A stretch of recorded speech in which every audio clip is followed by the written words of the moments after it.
Oi, gente, tudo bem? Meu nome é Fernando Meneguin e nesse vídeo eu vou estar apresentando para vocês alguns conceitos econômicos fundamentais, tá? Esses conceitos são importantes para que a gente consiga desenvolver outras áreas da economia, principalmente microeconomia, análise econômica do direito, enfim, são conceitos que a gente tem que estar com eles bem firmes, tá? Para quem já estudou isso, vai ser uma revisão. Para quem nunca viu essa introdução à economia, é importante assimilar esses conceitos para que a gente possa depois desenvolver as outras áreas. Então, vamos lá. Deixa eu colocar o meu vídeo aqui à direita. Vamos começar com esses conceitos econômicos aí fundamentais. Olha só. Bom, primeira coisa, né? Quando a gente fala crescimento econômico, qual a diferença de crescimento econômico e desenvolvimento econômico? Crescimento econômico é a expansão do produto real ao longo do tempo, ou seja, tudo que a gente produz de bens e serviços no decorrer de um período de tempo, tá bom? No curto prazo, ele é dado aqui, ó, por essa fórmula aqui, y é c mais i mais g mais x menos m, que é o quê? Consumo agregado, investimento agregado, gasto do governo e o saldo líquido do setor externo, tá bom? No longo prazo a gente tem outras variáveis envolvidas, mas é só para a gente entender basicamente o que é o crescimento econômico. Já o desenvolvimento econômico é um conceito muito mais amplo, né? Ele considera, além do produto, outras variáveis que envolvem qualidade de vida da sociedade, redução das diferenças econômicas, desigualdades, enfim, é um conceito muito mais amplo. Alguns países apresentam crescimento econômico, mas não têm desenvolvimento econômico, principalmente porque às vezes o produto está concentrado na mão de poucas pessoas. Cesta de bens. Por que esse conceito é importante? Primeiro, o que é cesta de bens? Né? Do ponto de vista econômico, simplesmente é um conjunto, uma agregação de bens disponíveis para o consumidor.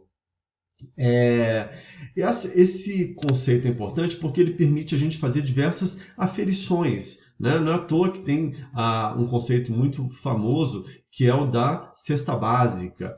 Essa cesta básica é um conjunto de bens para satisfazer as necessidades básicas da família de um trabalhador. E o cômputo do valor da cesta básica permite aferir, acompanhar outras variáveis, como inflação, saber se o salário mínimo é condizente com o valor da cesta básica. Enfim, esse conceito de cesta me ajuda, né, a computar diversas outras variáveis, diversas outras necessidades que a gente tem para tomar algumas decisões. Tem um conceito também que é bastante útil e vem da cesta de bens, que é para a gente medir a inflação da terceira idade, por exemplo. A inflação da terceira idade, claro, um idoso ele consome bens diferentes de uma pessoa mais nova, né? Então, a gente constrói, para a gente saber a inflação da terceira idade, a gente constrói uma cesta específica para os idosos. E aí você acompanha o valor daquela cesta no decorrer do tempo para ver como que está se comportando a inflação para a terceira idade. E assim vai, né? Eu posso montar diferentes cestas conforme o que eu queira aferir, tá bom? Utilidade. Esse conceito é chave, né, na economia. Utilidade é o quê?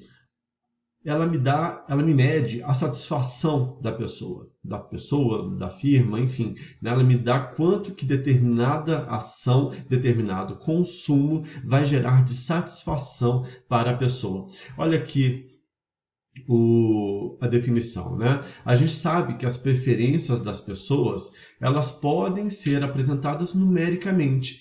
Então, a utilidade é como se fosse um número que vai me mostrar se aquela cesta de bens, se aquele consumo que a pessoa está tendo, se ele é melhor ou pior. Tá bom? Então, para cada cesta de bens, eu vou associar um número. Esse número é a utilidade. Então, a utilidade é um número, tá? E esse número vai ser bastante útil para a gente fazer comparações. Pensa aqui, supor uma cesta composta de dois bens, tá bom? Vamos fazer essa síntese aqui. Então, eu tenho aqui, olha, no eixo da ordenada o bem y, no eixo da abscissa o bem x, tá bom? Então, quanto mais eu consumo de X e de Y, mais eu me distancio da origem. Essas curvas aqui, I1, I2, I3, é o que a gente chama de curvas de indiferença. Sobre a mesma curva de indiferença, a utilidade é igual. Isso significa que eu posso ter variações na cesta, em termos de quantidade de X e de Y, mas que vão me gerar a mesma utilidade. Todos os pontos de I1, por exemplo, me dão a mesma utilidade. Agora, a utilidade dos pontos de I2 são maiores, a utilidade é maior em I2 do que em I1. E assim sucessivamente, quanto mais afastado da origem, maior será a utilidade em decorrência do consumo daquela quantidade de X e de Y, tá bom? Aí eu posso construir as funções de utilidade. E aí tem vários tipos de funções de utilidade, né? Então aqui só como exemplo, olha, eu posso ter aqui a utilidade dependendo da quantidade consumida de X, da quantidade consumida de Y, e essa utilidade, que vai ser um número, vai ser a soma de QX mais QY, a soma de quanto eu consumi de X e quanto eu consumi de Y, tá bom? Essa utilidade, por outro lado, pode ser dada por uma forma um pouco mais complexa, que é o quê? A quantidade de X elevado a um índice A e a quantidade de Y elevada a um índice B. Posso somar isso aqui. Mas o que importa para a gente nesse momento é saber que a utilidade é um número. Ela tem uma função de cálculo, mas ela vai me gerar um número. E esse número é importantíssimo para a gente entender como que nós vamos ordenar as nossas preferências, tá bom? Em relação a essas nossas preferências, existem alguns pressupostos sobre elas. Primeiro pressuposto é que a nossa relação de preferência tem que ser completa.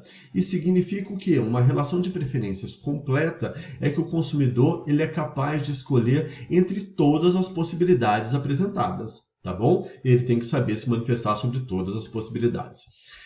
A relação de preferência reflexiva significa que qualquer cesta de bens é pelo menos tão boa quanto ela mesma, né? Se você tem duas cestas que são iguais, elas geram utilidades equivalentes. E a transitividade significa uma coerência, tá bom? Se eu tenho que A é preferível a B, que é preferível a C, então A tem que ser preferível a C.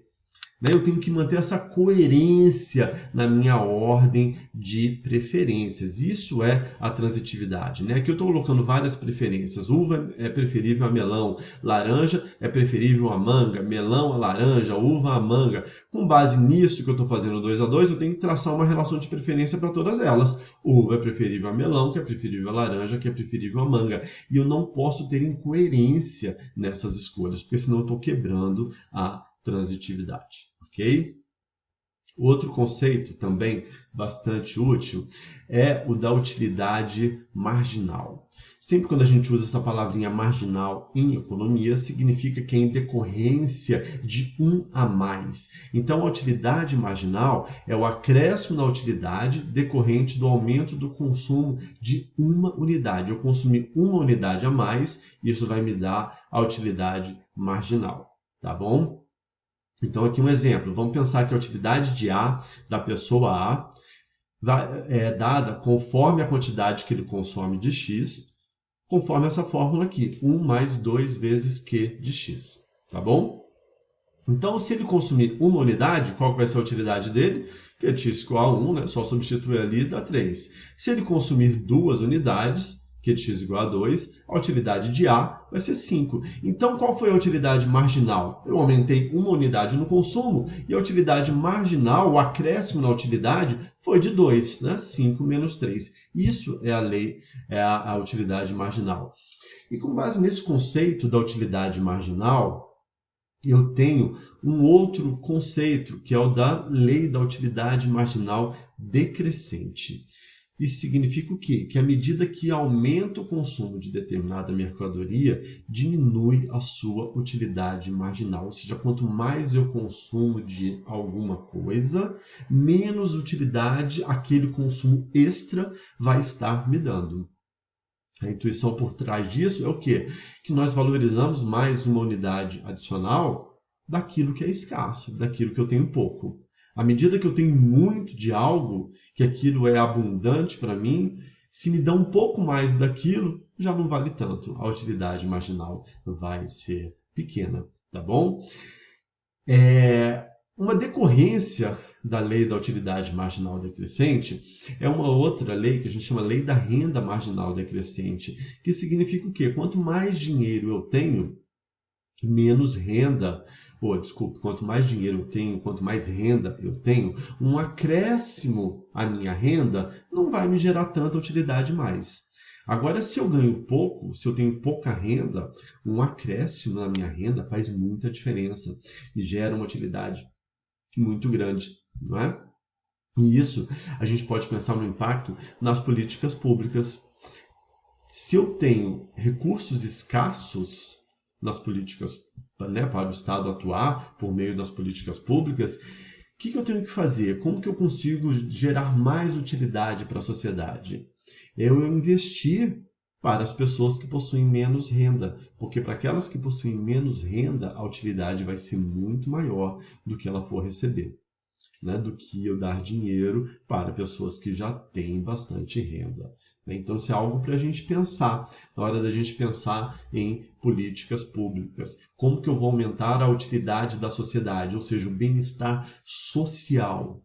É melhor eu usar os recursos do Estado para pessoas que possuem menos renda, tá bom?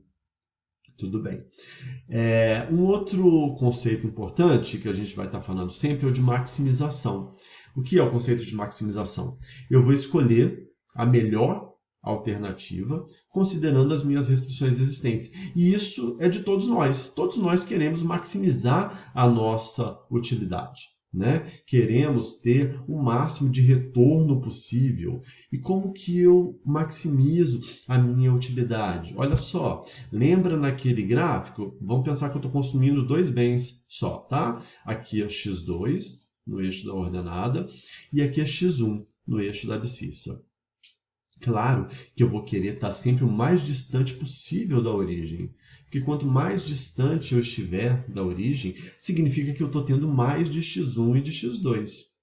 Só que eu consigo ir para o infinito, consigo consumir o tanto que eu quiser, muito de x1 e x2? Não, porque eu tenho restrições.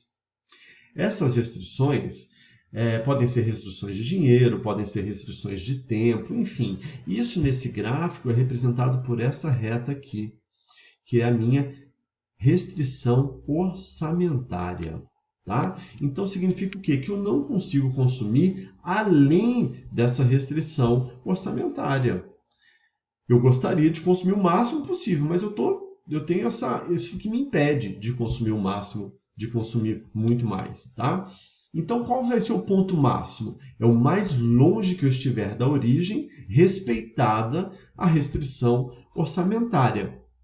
Então, olha só, eu tenho aqui a reta da restrição orçamentária, e aí eu vou pegar a curva de diferença mais distante possível respeitada a restrição orçamentária. Isso vai acontecer na curva de indiferença que estiver tangenciando a minha restrição orçamentária. E onde acontece esse ponto de tangência, né, eu só vou ter um único ponto onde a curva de indiferença tangencia a reta, é o ponto ótimo. Né? Ponto ótimo é aquele ponto que maximiza a minha utilidade. Então, esse ponto, no caso aqui, no nosso gráfico, esse ponto ótimo é dado por uma quantidade de x2, de bens, né? do bem x2, e uma quantidade de x1 do bem x1. Essa específica quantidade de x1 e de x2, que eu estou chamando de x1 asterisco e x2 asterisco, essa quantidade de ambos é o que vai me dar a maior utilidade possível. É o que vai maximizar a minha utilidade. Então, eu calculo a utilidade pegando a curva de diferença mais afastada possível, que respeite a minha restrição orçamentária. E isso vai acontecer onde eu tenho o ponto de tangência. Tá bom? Eu vou fechar esse vídeo aqui, mas a gente continua com esses conceitos fundamentais no próximo vídeo. Tá bom? Até daqui a pouco.